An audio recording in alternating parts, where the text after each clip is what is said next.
4, 3, 2, 1.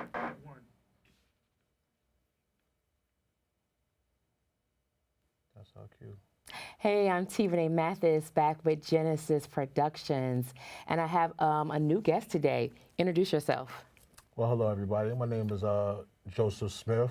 Might I go by the name of J.L. Smith, but friends call me Tiny and a few other names, but we'll get into that That later. we're not going to name. Yeah, we want to leave that alone. I know you by Tiny, Yes. and you're a talented, he's a talented brother. Oh, thank you. So Tiny, tell us a little bit about yourself, where you're from. Well, actually, I'm from Harlem. I was born, not raised there, but I stayed there until about 2 years old. And then my mother moved us to Queens, where I stayed until I was about 12. Then I came back to Harlem. And from there, I just been part of the hood. Okay. So at some point, the creativity bug hit you. Yes.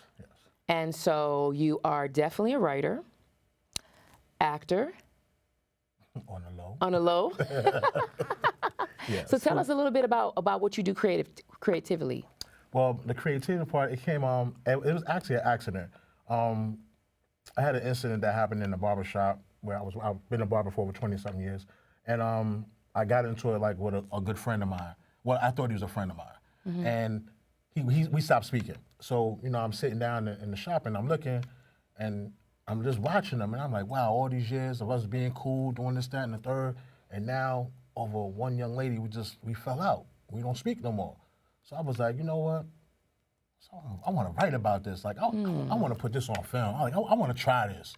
And I went to the 99-cent store, got a pen and a pad, and came back, and I wrote the story out. And from there, I started filming it on my own because I was already doing music videos. So when I started doing it, one day,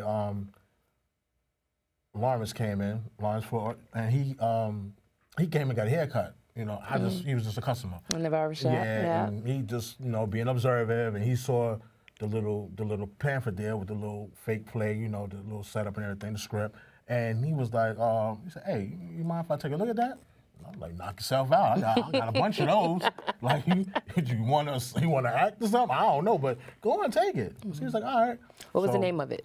It was called The Hood, Sugar Hill. Okay. So what he did was he took it and he revised it. And he did what he do. And he emailed it. And one day, like a week later, he came back for a haircut. And he said, hey, when you get a chance, he said, check your email. He said, and oh, by the way, here. And he gave me the professional script, the real way it's supposed to look, not the way I had it typed out, small letters, action, bold letters. I didn't know. So wait a minute.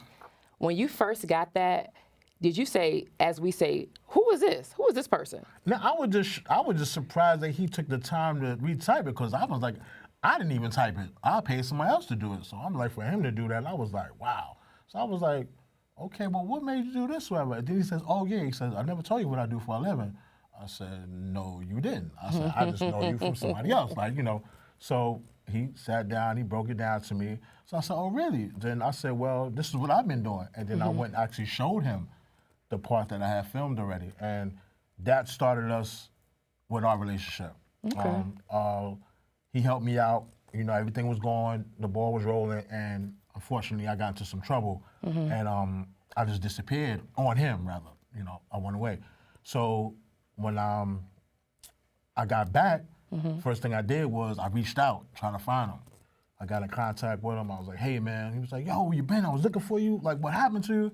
I was like, don't worry about it. I was like, just tell me you still have connections. Just tell me you still know some people. Right. Because when I got incarcerated, when they sentenced me to 10 years.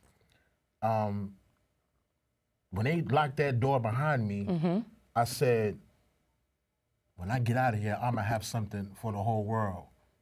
But I knew Larry was out there already. So I said, I'm going to have something for Larry.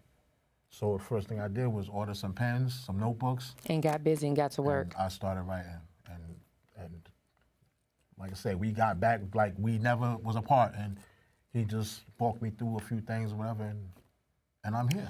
So the writing helped during that process, right? When you're in the prison. Yes. And the judge has sentenced you to 10 years. Right. Okay. So what was your thoughts and how did the writing keep you going? Well, what it was, you know, anytime you get incarcerated, well, people don't know, but you get incarcerated, you know, a lot of people think it's all fun and games and everything, but reality really hits you that you're not leaving out of this place for the next 5 to 10 years. Right. Like, you will be in this cell. You know, so I don't care how you think it's not happening. You're not going nowhere. So now you got to adjust your mind to that. But what put me in that predicament, you know, all the people that I looked out for, certain things, whatever. So what happened was I didn't want to get into trouble. I didn't want to keep going around fighting everybody and stuff like that. So I said, what can I do with all this anger and emotion that I had? And I put it inside the book. Put it to good use. Yes. Okay, let's get to this book. J.L. Smith, The Family, Yes. Loyalty is Everything. I want everybody to get a good look. Available on Amazon. Yes. Available on Amazon. It's good to know. All right. So talk to us. Okay. Pen to paper. You came up with a book. Tell us in a nutshell what this book is about. Well, it's about my life story, all true events. About I have another part of me. Like, there's a street me. That's who everybody call T. Well, you know, like say Tommy Tiny, but they call him there's T-Bone. T-Bone. So, you know, it's like, I'm a street dude. So I just put T-Bone to life. I just put him out there. I put everything that happened between me, my ex-wife, my situation that got me in prison, all the things that people was doing to me, things I did to people. It's no whole bars. If you want a real story, you read that book, because that's what it is. It's basically, you know, I mean, I protect some names and places, you know, but you know, it is what it is. But I just poured it all out. And just what I wanted to do with people, like physically, I was like, oh, I can't wait to get my But I was like, I can't do that. Right. So I got another way to get you. Oh yeah, I'm doing you dirty, and this. Oh, I got you. Ooh, and You're I wrote it. Taylor Swift. As she is to music, you are to book writing. Because Taylor Swift, she writes about it. If she Right. has anything in her personal life, she turns into a song. So if she breaks up with somebody, Yeah, she it turns goes- into a yeah. song. So if you go through whatever you go through, ex-wife, girlfriends, Yeah, it goes- you put it yeah. in a book. Yeah. Yeah. Huh. They got to be careful. Be nice to me. They gotta be careful? Got to be careful. So what do you want the people that are going to read this book? What's the takeaway? What do you want them going in knowing? Be open-minded and just realize that I'm not that person anymore. Because some people that actually read it, even my mother read the book. And the book was not made for my mother to read. Like, it was, mommy, buy the book, hang it up on the counter, Okay. you know, just let your friends know that's your son. Don't you read it. Okay. But I never got a chance to tell her that part. Okay. And she brought the book without me knowing, because I was gonna give her a book, you know, a sign and everything. Right. Her and my sisters, they all went, they brought the book real quick. She said she started reading, she couldn't put it down. She said when she did certain parts, she put it down because she couldn't believe what she was reading. Wow. But then she said it was so interesting. Why couldn't she believe it? Because she knew it was her son. So she was like, you know, the nasty stuff, the bad stuff, it was Okay. a little bit of this, a little bit of that. But she's like, oh my goodness, like, wait, that's my baby. And, oh, but wait, what is he gonna do now? And it must be, that's a testament to who you are. When your mother can separate herself from this, from the relationship, and really read this as an audience member, you know, that's a testament to your writing. And now she's harassing me for part 2. All right. Yeah. That is wonderful. So let me ask you a question. How did you join Genesis? Like, how did you get there? Once again, good old Lawrence. You know, the whole thing is with just, Lawrence believed in me before I even knew who I was to believe in myself. Wow. You see what I'm saying? He was like, do you know you're capable of doing this? Do you know you can do that? Do you know what are you doing? And I was like, no, not really. It's like to me, I'm doing whatever's coming natural. I'm just keeping it real with myself. You know, but he saw beyond that. So he was like, listen, there's a group or whatever, you know, I think you should be part of this. Like, you know, you have talent. Like, you know, you need to introduce this to the world. And he was like, and, you know, Genesis is like a stepping stone. So he's like, you know, matter of fact, he called me while he was in Atlanta when everything was going, you know, and they was putting everything together step by step. And I guess like 3 seconds after the meeting, he called. He was like, "Man, brother, listen, I got to tell you, man, I can't wait." And I'm like, "What, lad? What?" Like, you always excited about something. Like, what's going on now? Like, what you did? So I don't know what he did because he always got a surprise for me.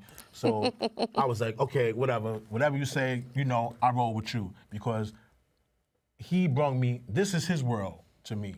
This is not my world. You know, so he introduced me to this. So he's bringing me in. So I'm just grateful when he always mentioned, "Hey, you know this person, you know that person?" Absolutely. I'm like, "No, I'm Absolutely. from off the corner. Absolutely. I know Craig and them." You know what I mean? But if you say they all right, okay, I'm gonna run with you. Absolutely. No. And for those of you that don't know, we're talking about Lawrence Floyd, who is our friend. He's a wonderful actor and writer and playwright.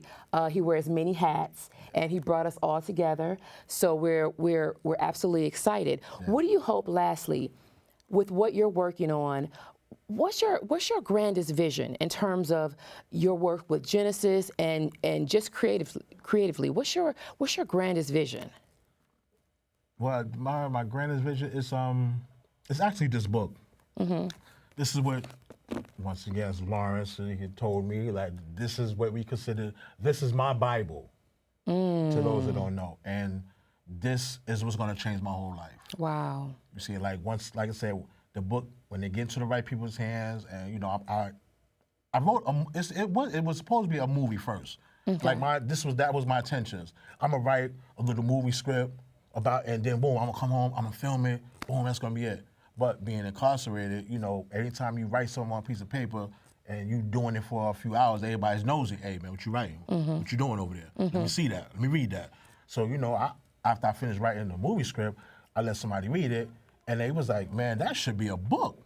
And absolutely. I did the book. So my biggest vision and goals right now is to take the family and put it to the big screen. And we're so happy. We're so happy you came today. As always, it's T. Renee Mathis, Genesis Productions, yes. Genesis Productions, and we're so excited. We're out. This is gonna be great. I can't wait to get this book. You gotta be careful when you read that thing. I'm telling you. You might not look at me the same no more.